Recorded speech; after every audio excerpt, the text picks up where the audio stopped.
Zero से trading शुरू करनी है और मैं आपकी जगह होता तो मैं क्या करता? After 6 years of trading and losing money and making money in the financial markets, I am now going to share with you कि अगर आज मैं आपकी जगह होता तो मैं एग्जैक्ट रोड मैप क्या फॉलो करता and most probably guaranteed that अगर आप ये चीज़ को फॉलो करोगे तो ऑफकोर्स जितना टाइम शायद मुझे अगर 6 साल लगा तो शायद आपको 3 साल लग जाएगा because you will have a clear cut road map. So make sure you watch this video till the very end because I am going to give you a serious road map. तो अगर आप एक complete beginner और आपको trading के बारे में कुछ भी नहीं पता है तो सबसे इंपॉर्टेंट चीज़ है ये जानना कि ट्रेडिंग में कितने टाइप्स के मार्केट होते हैं, क्या क्या एग्जिस्ट करता है, कौन कौन से फाइनेंशियल मार्केट्स एग्जिस्ट करते हैं, किन किन मार्केट्स में आप ट्रेड कर सकते हो. बिकॉज ट्रेडिंग एक कॉन्सेप्ट है, ट्रेडिंग एक एक्टिविटी है जिसको आप हर एक मार्केट में एक्सिक्यूट कर सकते हो. सबसे इंपॉर्टेंट चीज़ ये हो जाती है कि ये डिसाइड करना कौन सी मार्केट में आपको कूदना है, कौन सी मार्केट में आपको ट्रेड करना है. अब majorly there are 3 types of markets. First is the stock market, Indian stock market. Second is the crypto market और तीसरी होती है फॉरेक्स मार्केट. ये 3 मेजर मार्केट्स है जहाँ पे आप ट्रेडिंग कर सकते हो, जहाँ पे आप ट्रेड्स ले सकते हो, जहाँ पे आप एक ट्रेडर बन सकते हो. आफ्टर 6 years, इन 6 सालों में मैंने पहले 2-3 साल इंडियन मार्केट में ट्रेड किया, उसके बाद 1-2 साल क्रिप्टो मार्केट्स में ट्रेड किया एंड उसके बाद पिछले 2-3 साल से मैं सिर्फ और सिर्फ फॉरेक्स में ट्रेड कर रहा हूँ. मेरा पूरा जर्नी मेरे यूट्यूब चैनल पे है with proof, everything is documented. So you can see there कि मैंने बहुत सारी मार्केट्स डिफरेंट मार्केट्स में एक्सपीरियंस किया है, ट्रेड किया है and I have done well. After 6 years I can tell you कि अगर आज मैं जीरो से शुरू कर रहा होता तो मैं सीधा फॉरेक्स मार्केट में जाता. Indian market is positioned in a way to make you lose money. Indian market में टैक्सेस ज़्यादा है, फीस ज़्यादा है, ब्रोकरेज ज़्यादा है, लेवरेज भी नहीं है, बहुत सारी चीज़ें हैं. बेसिकली इंडियन मार्केट में the odds are against you. अगर आज मुझे एक रेस्टोरेंट खोलना है और मेरे पास 2 ऑप्शन है, एक की रेस्टोरेंट मैं गाँव में खोल लूँ, दूसरा की एक रेस्टोरेंट मैं मुंबई में खोल लूँ, मेट्रो सिटी में खोल लूँ. Where should the right choice B?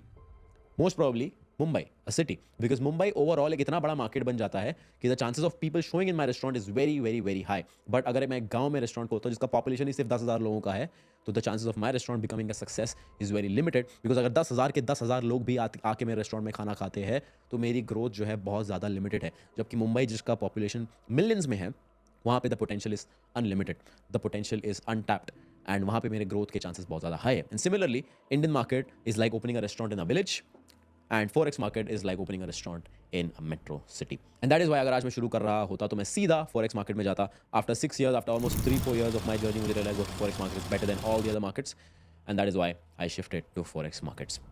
उसके बाद जब आपने डिसाइड कर लिया कि आपको कौन सी मार्केट्स में ट्रेड करना है, अब आता है second part which is deciding your trading platform and deciding your broker. Broker होता क्या है? ब्रोकर बेसिकली एक बॉडी होती है, एक कंपनी होती है, एक ऑर्गेनाइजेशन होता है जो आपकी ट्रेडिंग को फैसिलिटेट करता है. मान लीजिए मुझे आज गोल्ड में ट्रेड लेना है, अब मुझे गोल्ड बाय करना है तो मुझे गोल्ड सेल कौन करेगा? बिकॉज अगर मुझे खरीदना है तो किसी को तो मुझे गोल्ड बेचना पड़ेगा, राइट? एंड ब्रोकर एग्जैक्टली वो रोल प्ले करता है. ब्रोकर मेरे और सेलर के बीच में रहेगा. सेलर को गोल्ड बेचना है, सेलर जाएगा ब्रोकर के पास, मुझे गोल्ड खरीदना है, मैं जाऊंगा ब्रोकर के पास एंड ब्रोकर ये ट्रांजैक्शन को फैसिलिटेट करेगा जिसके लिए वो एक फीस चार्ज करेगा both from the buyer and the seller. This is what a broker is. अब ब्रोकर एक बहुत इंपॉर्टेंट रोल प्ले करता है आपकी जर्नी में. क्यों? क्योंकि अगर आपने सही ब्रोकर चूज नहीं किया तो आपका जर्नी लंबा हो सकता है. Let me explain. अगर मान लीजिए आज मैंने 10,000 रुपए से ट्रेडिंग शुरू की, फॉरेक्स मार्केट में 10,000 रुपए से ट्रेडिंग शुरू की.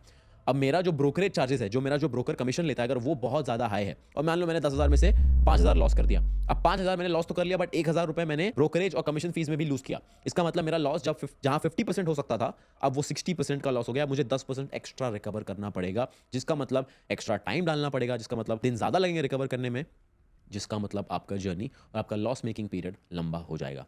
सेकेंड वेरी इंपॉर्टेंट पॉइंट, इसकी बहुत सारे ब्रोकर्स स्कैम्स कर देते हैं, बहुत सारे ब्रोकर्स भाग जाते हैं, बहुत सारे ब्रोकर्स गलत एक्टिविटीज़ करते हैं जिसकी वजह से लोगों का पैसा अटक जाता है. So that is also a very important role. You can be the best trader in the world but अगर आपका ब्रोकर आपके पैसे लेके भाग जाता है, nothing will matter. And that is why broker जो है एक बहुत इंपॉर्टेंट रोल प्ले करता है. So make sure you do your own research, make sure that you learn everything about your broker, whether it is legal, whether it is regulated, whether it is legitimate, or whether it is just some random company that is running and just taking people's money. आज की तारीख में, आज की date में मैं सिर्फ और सिर्फ 20 से 30 लाख रुपए से एक ब्रोकर खोल सकता हूँ, इन लोगों के पैसे रिसीव कर सकता हूँ. That is how easy it is and that is why there are so many scams going on. So just make sure you are careful on that part. Point number 3 which is your trading platform. अब forex market में चीज़ें थोड़ी सी अलग है. Forex market में मुझे trading platform भी choose करना है, ब्रोकर भी चूज़ करना है. नॉर्मली क्या होता है, बहुत सारे ट्रेडिंग प्लेटफॉर्म्स होते हैं जो ब्रोकर के साथ कनेक्ट होते हैं, राइट? ब्रोकर बैक एंड पे है जो आपके ट्रांजैक्शन फैसिलिटेट कर रहा है, फ्रंट एंड पे है आपका ट्रेडिंग प्लेटफॉर्म जहाँ पे आप अपने ट्रेड्स एक्सिक्यूट कर रहे हो. सो ट्रेडिंग प्लेटफॉर्म चूज़ करना भी इंपॉर्टेंट है. बहुत सारे ब्रोकर्स हैं जो बहुत सारे ट्रेडिंग प्लेटफॉर्म्स ऑफर करते हैं. One of the best trading platforms are meta trader 5, trade locker and C Trader. These three trading platforms are very good. I personally use MetaTrader 5 and TradeLocker. These two are very favorites of mine and I only use these two because इस पे execution simple है, चीज़ों को समझना आसान है. तो सबसे पहले मार्केट डिसाइड कर लिया, ब्रोकर